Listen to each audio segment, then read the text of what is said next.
제가 지금부터 보기를 하나 드리도록 하겠습니다. 이 보기는 여러분께서 내일 하셔야 되는 일입니다. 진짜로 하셔야 되는 건 아니고 이 둘 중에 한 가지를 고르시면 됩니다. 제가 말씀한 1번 보기가 좋으시면 여러분의 왼손 이쪽 손을 들어주시고 2번 보기가 좋으시면 오른손을 이쪽을 들어주시면 되겠습니다. 하나는 꼭 고르셔야 합니다. 1번 보기는 내일 오전부터 시작해서 예수님과 40일 금식 기도를 하시는 겁니다. 그게 1번 보기이고 2번은 내일 오전 9시부터 24시간만 하시면 되는데 사자굴에서 24시간을 보내셔야 합니다. 이제 한번 골라보도록 하겠습니다. 어느 쪽이 좋으신지 한번 손을 조금 들어줘서 표해 주시면 되겠습니다. 예수님과 40일 금식 기도가 괜찮겠다. 40일 못 먹은 건 너무 기니까 하루만 어떻게든 사자굴에서 버텨보겠다. 좋습니다. 저희 교회에는 기도의 용사도 있고 사자와 맞설 용사도 있는 것 같습니다. 우리가 이렇게 답이 다양하게 나오는 이유는 우리가 어떤 것을 선택할 때 중점적으로 보는 것이 있기 때문에 그렇습니다. 예를 들어서 예수님과 사자에 중점을 두시는 분들도 있고 40일간 아무것도 못 먹고 기도하는 것과 어떻게든 24시간 사자를 피해 다니는 것에 중점을 두시는 분도 있습니다. 아니면 40일이라는 긴 시간과 24시간이라는 짧은 시간에 중점을 두시는 분들도 있을 수 있습니다. 그래서 우리는 어디에 중점을 두냐에 따라서 우리는 오른손을 들기도 하고 왼손을 들기도 합니다. 이처럼 선택이라는 것은 우리가 무엇을 중요하게 생각하고 우선하게 여기는지에 따라서 그 대답과 결과가 달라지게 됩니다. 오늘 우리가 함께 읽어본 마태복음 19장 말씀을 통하여서 영생에 대해 초점이 다른 두 사람의 이야기를 한번 살펴보려고 합니다. 우리가 오늘 함께 본 말씀은 너무나도 익숙하고 많이 들었던 이야기입니다. 부자 청년의 이야기로 알고 있는 이 이야기는 재물을 포기하지 못해서 근심하며 돌아간 한 청년의 이야기입니다.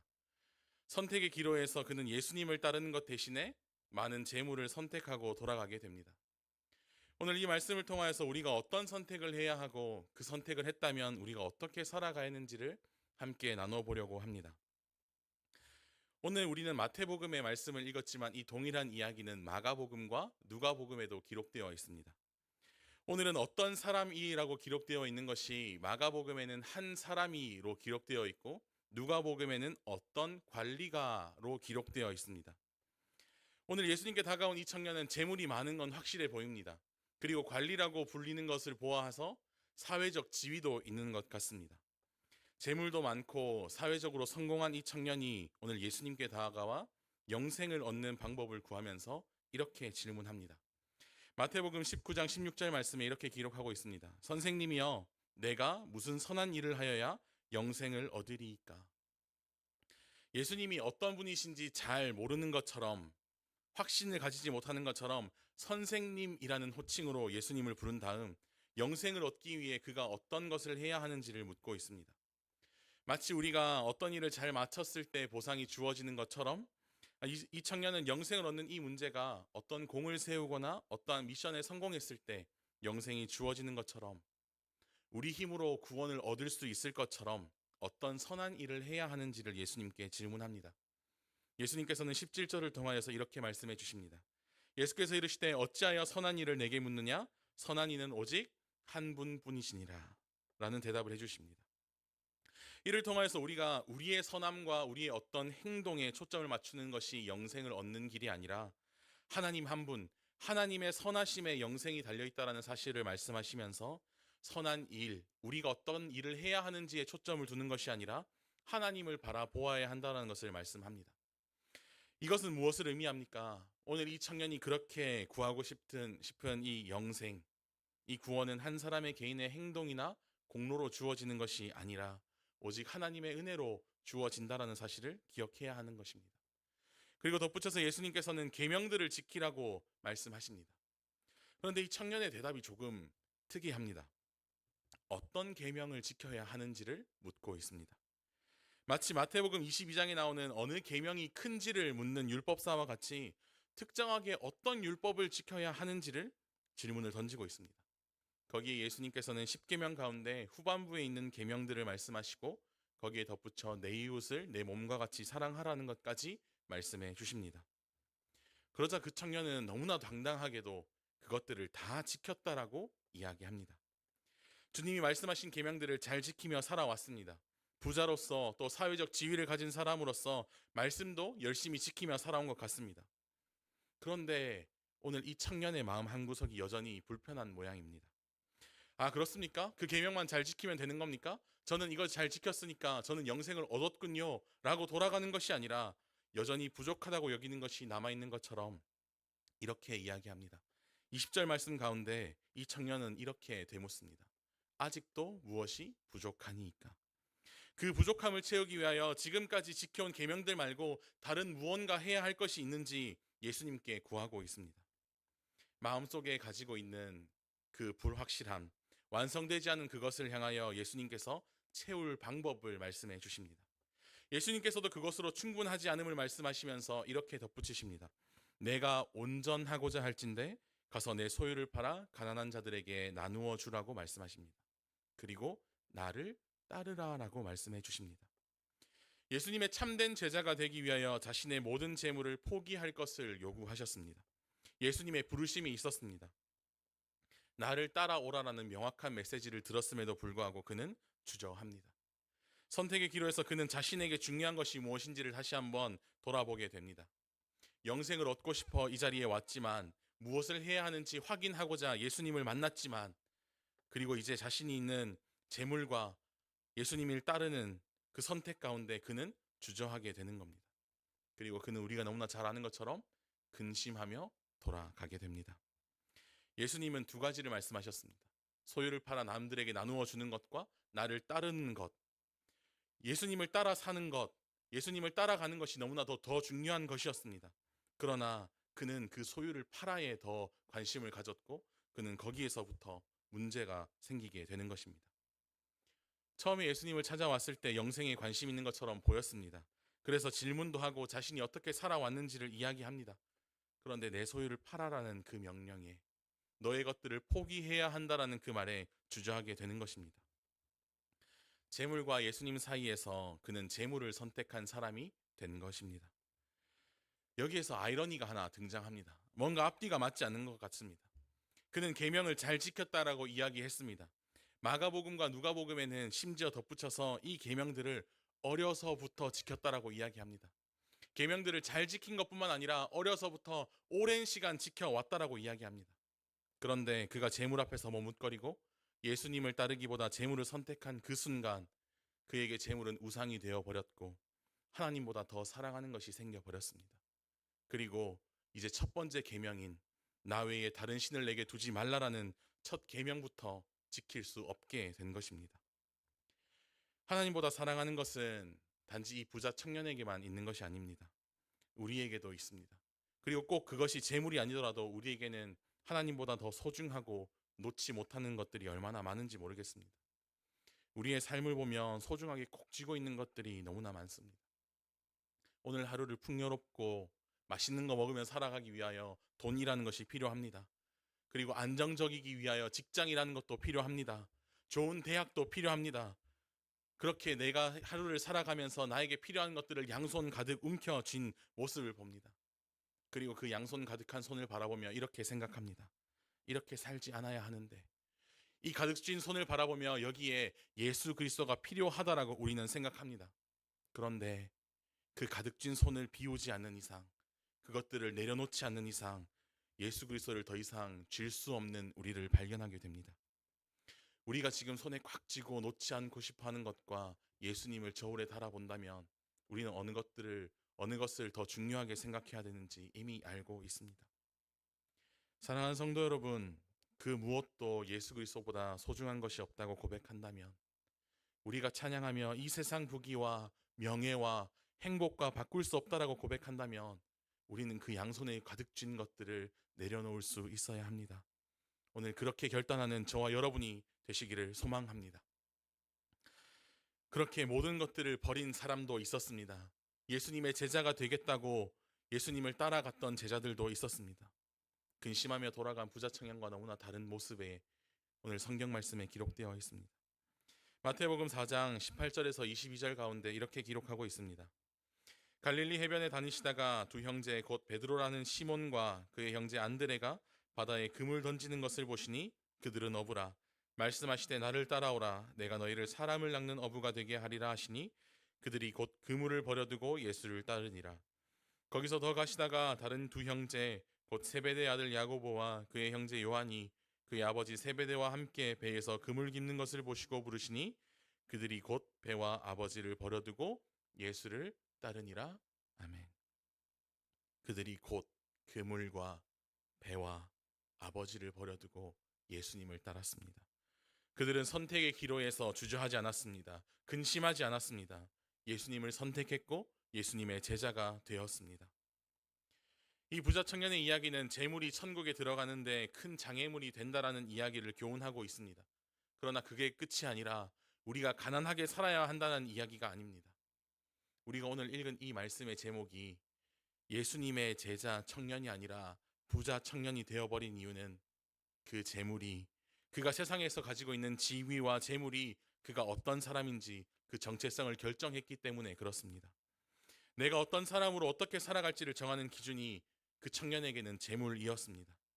하나님은 재물을 위하여 살아가도록 우리를 만들지 않으셨습니다. 하나님은 우리가 하나님께 영광 돌리는 인생을 살기 위하여 우리를 만드셨습니다. 사랑하는 성도 여러분, 우리가 어떤 모습으로 어떤 직업을 가지고 살아가는 것이 우리의 정체성을 말해주는 것이 아니라 내가 하나님을 안다라는 그 사실이, 그리고 아는 것을 넘어 그 하나님이 나의 아버지와 주인 되신다라는 것이, 내가 그분을 믿는다라는 것이 우리의 정체성이 되기를 소망합니다. 그것이 나를 주님 따르는 제자가 되게 하고 주님의 자녀로서 그리고 그리스도인으로서 세상을 살아가게 한다라는 사실을 기억하는 우리 모두가 되기를 소망합니다. 어디에 중점을 두고 살아가는지가 우리 삶의 모습을 결정합니다. 이 땅만 보고 살아가다가 나에게 주어진 것만 보고 살아가다면 우리는 하늘을 볼 수 없습니다. 우리는 하늘 보고 살아가는 사람입니다. 영원한 것 바라보고 살아가는 사람입니다. 그것을 소망하며 살아가는 사람입니다. 그렇다고 한다면 우리가 지금 나의 눈에 보이는 것에 집중하고 그것을 아까워하고 주를 위하여 사용함에도 머뭇거리다가 결국 근심하며 돌아가는 삶이 아니라 이거 없으면 힘들 것 같고 곧 죽을 것 같아도 그것을 주를 위하여 포기하고 버릴 수 있는 주님의 참된 제자가 되기를 소망합니다. 우리가 하나님의 자녀로 부름받았음에도 불구하고 우리가 삶에 주어지는 것들, 내 손에 콕 쥐고 있는 것들 땅만 바라보고 살아간다면 우리는 결국 하나님을 오해하게 될지도 모르겠습니다. 하나님은 영원하십니다. 믿으십니까? 끝까지 나를 포기하지 않으십니다. 믿으십니까? 언제나 나와 동행하십니다. 믿으십니까? 근데 그런 하나님을 내 인생 가운데 찰나의 하나님으로 오해하게 될지도 모르겠습니다. 저는 중고등부를 맡고 있습니다. 저희 고3 아이들이 있습니다. 위에서 기도하시죠? 이 아이들 이제 대학 입시를 두고 면접도 보고 수능도 보러 있습니다. 이 아이들이 기도를 할까요? 안 할까요? 기도합니다. 부모님들 기도할까요? 안 할까요? 저는 기도할까요? 안 할까요? 합니다. 우리 온 성도님들이 사랑하는 다음 세대 위하여 기도합니다. 그런데 우리가 그 대학 입시만 바라보고 있다면, 영원하신 하나님이 아니라 그 찰나만 바라보고 있다면 그 대학에 들어갔을 때, 그 합격 문자를 받았을 때 이 아이들은 이 대학에 들어가게 하신 하나님, 그 찰나의 하나님만 기억하게 될 것입니다. 그리고 그렇게 살다가 직장을 구했을 때, 면접까지 보고 합격 문자를 받았을 때 이 회사에 들어가게 하신 하나님, 그 찰나의 하나님만 기억하게 될 것입니다. 어려운 일 가지고 기도할 수 있습니다. 기도해야 합니다. 그런데 그 문제만 바라보고 있다면 그 문제를 해결하게 하신 하나님, 그 찰나의 하나님만 기억하게 될 것입니다. 그러면 우리는 하나님을 단편적으로 찰나의 하나님으로 오해하고 살아가게 되는 것입니다. 하나님은 우리를 창세 전부터 계획하셨습니다. 그리고 우리의 모든 인생 가운데 다시 주님 만날 이 시간까지 나를 포기하지 않으심에도 불구하고, 한 번도 나를 내버려 두지 않으심에도 불구하고, 끝까지 사랑함에도 불구하고 우리는 이 전체를 보지 않고 나를 대학에 입학시키셨던 하나님, 직장에 넣어주셨던 하나님, 어려운 문제를 해결하셨던 하나님, 그 찰나의 하나님만 바라보고 기도 응답해 주실 때만 나의 하나님이 되어버리는, 그 찰나에 하나님이 나에게 허락하신 것만 바라보고 하나님을 판단하는, 오해하는 우리가 될지도 모릅니다. 영원을 바라보지 못하고 하나님의 크신 계획을 보지 못한다라면, 내 손에 쥐어진 것만 바라보고 산다면 우리는 하나님을 단편적으로만 이해할 수 있습니다. 사랑하는 성도 여러분, 우리는 눈을 들어야 합니다. 내가 가진 것에서, 지금 내가 처한 상황에서, 그 찰나에서 눈을 들어야 합니다. 그리고 우리는 영원한 것을 바라보아야 합니다. 우리 영원한 것을 위하여 살아가야 합니다. 그것이 우리가 살아갈 수 있는 방향입니다. 많은 재물 가운데 여전히 그 재물만 바라본 부자 청년은 근심하며 돌아갔고, 처음 예수님을 찾아왔던 목적인 영생을 얻는 것을 포기하며 돌아갔습니다. 성경 가운데 재물 많은 사람들 많았습니다. 그러나 그 가운데 그 재물이 아니라 영원의 것을 바라보고 예수님을 바라본 사람이 있습니다. 우리가 너무나 잘 아는 삭개오라는 사람입니다. 주님 말씀하시기도 전에 그저 주님이 그 삭개오의 집에 들어왔을 때, 그의 인생 가운데 예수님께서 찾아오셨을 때에 그는 스스로 모든 재물들을 포기합니다. 그리고 갚아 나가기 시작합니다. 그는 왜 이런 결정을 내렸을까요? 자신의 재물을 포기하는 것보다 예수님을 선택하는 것이 더 가치 있는 일임을 알았던 것입니다. 그래서 내 재물이 없어지더라도 나를 채우시는 하나님의 사랑이 훨씬 크다라는 것을 발견했기 때문에 그의 삶 가운데 변화가 있을 수 있었던 것입니다. 그리고 그의 삶의 변화로 인하여, 그 행동을 인하여 우리가 구원받는 것은 아니지만 그럼에도 불구하고 하나님의 그 크신 사랑에 대한 반응은 나타나야 하는 것입니다. 하나님께서 우리를 죄에서 건지시기 위하여 얼마나 큰 대가를 지불하셨습니까? 우리가 물건을 살 땐 깨끗하고 새롭고 멋진 물건들을 삽니다. 그러나 주님께서 우리에게 대가를 지불하셨을 때 우리는 훤칠하지도 않았고 멀쩡하지도 않았고 깨끗하지도 않았습니다. 이미 죄 가운데 무너져 버렸지만 우리가 아직 죄인 되었을 때에, 그때에 하나님께서는 여전히 우리를 어떻게 바라보셨습니까? 내 하나밖에 없는 아들 내어줄 수 있는, 십자가에 내어주기까지 가치 있는 하나님의 자녀로 우리를 바라보셨습니다. 그리고 그리스도께서 우리를 위하여 죽으심으로 하나님께서 우리에 대한 자기의 사랑을 확증하셨습니다. 그런 사랑을 받았다라고 한다면 우리는 우리의 손에 있는 것들을 내어드림에 주저할 수 없습니다. 우리는 근심하며 돌아갈 수 없는 인생입니다. 이미 그런 큰 사랑을 선물로 받은 우리는, 그만한 가치를 가진 우리는 이제 우리의 모든 것들을 주님께 드리며 주님의 말씀대로 살아가야 하는 존재입니다. 그 사랑을 기억하며 하나님만 바라보고 살아가는, 우리 손에 쥔 것을 아까워하지 않는 예수 비전교회가 되기를 소망합니다. 이제 말씀을 마무리하려고 합니다. 오늘 이 부자 청년의 관심은 누가 구원을 얻을 수 있는가에 있었습니다. 그리고 그 대답은 너무나 간단했습니다. 오늘 읽은 본문 뒷부분, 오늘 우리가 읽진 않았지만 26절에는 이렇게 기록하고 있습니다. 예수께서 그들을 보시며 이르시되 사람으로는 할 수 없으나 하나님으로서는 다 하실 수 있느니라. 아멘.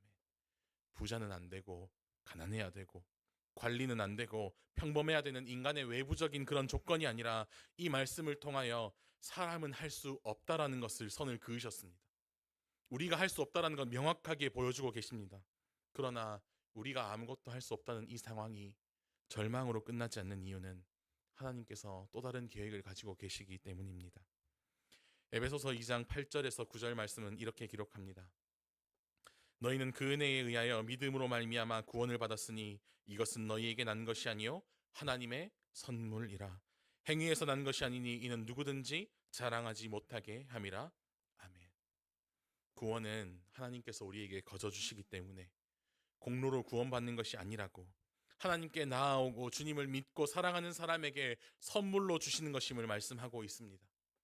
우리가 가진 것, 주님을 따르고 주님께 나아가는 것을 방해하는 모든 것들을 포기하고 버린다고 해도 그것이 지금 나의 모든 것으로 여겨질지언정 그 하나님의 사랑을, 구원을 선물로 받은 자라면, 그 십자가를 바라봄으로 구원 얻은 하나님의 백성이라고 한다면 이 땅이 아니라 하늘, 영원한 것을 바라보고 우리는 모든 것을 가진 사람인 줄을 믿으시기를 소망합니다.